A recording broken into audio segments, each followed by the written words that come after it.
పట్టణంలో విషాదం చోటు చేసుకుంది. మున్సిపల్ మరియు ఎలక్ట్రిసిటీ డిపార్ట్మెంట్ అధికారుల నిర్లక్ష్యానికి నిండు ప్రాణం బలైంది.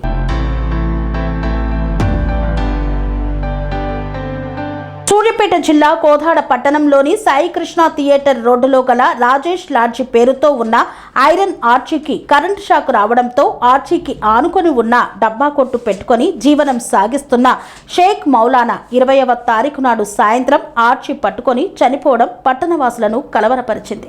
విషయం తెలిసిన మాజీ ఎమ్మెల్యే బొల్ల మల్లయ్య యాదవ్ చనిపోయిన వ్యక్తి ఇంటికి చేరుకొని మృతుడు షేక్ మౌలానాకు నివాళులు అర్పించారు.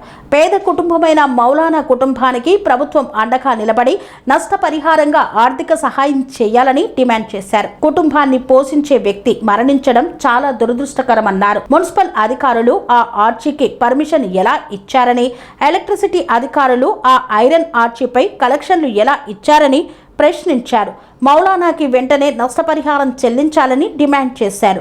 ఈ కార్యక్రమంలో పట్టణ అధ్యక్షులు షేక్ నయీం మరియు పార్టీ నాయకులు తదితరులు పాల్గొన్నారు.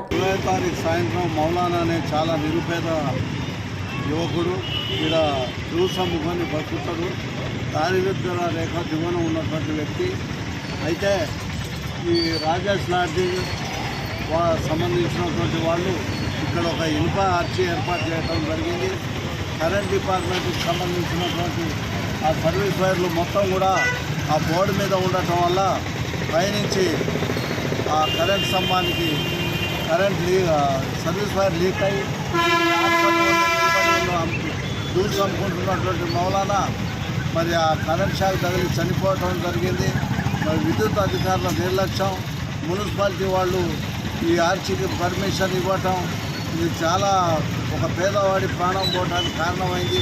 ఇదే కాక ఈ పట్టుకోవటానికి కూడా ఈ సర్వీస్ వైర్లు ఈ పైన ఉండటం వల్ల కరెంట్ షాకులు చాలామందికి షాక్ తగిలి కొట్లల్లో నుంచి ఉరికొచ్చారు.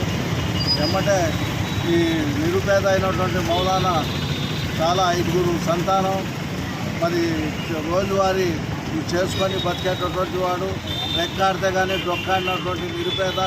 వెంబటే విద్యుత్ అధికారులు వాళ్ళ నిర్లక్ష్యం వల్లనే చనిపోయాడు కాబట్టి నష్టపరిహారం ఇవ్వాలని చెప్పి బీఆర్ఎస్ పార్టీ నుంచి మేము డిమాండ్ చేస్తున్నాం. మా మల్లయ్య యాదవ్ గారు దీన్ని తీవ్రంగా ఖండించి చనిపోయినటువంటి మౌలానా ఎలక్ట్రిక్ ఇవ్వాలని చెప్పి కోరటం జరిగింది. నిన్న వాళ్ళ ఇంటికాడికి పోయి పరామర్శించి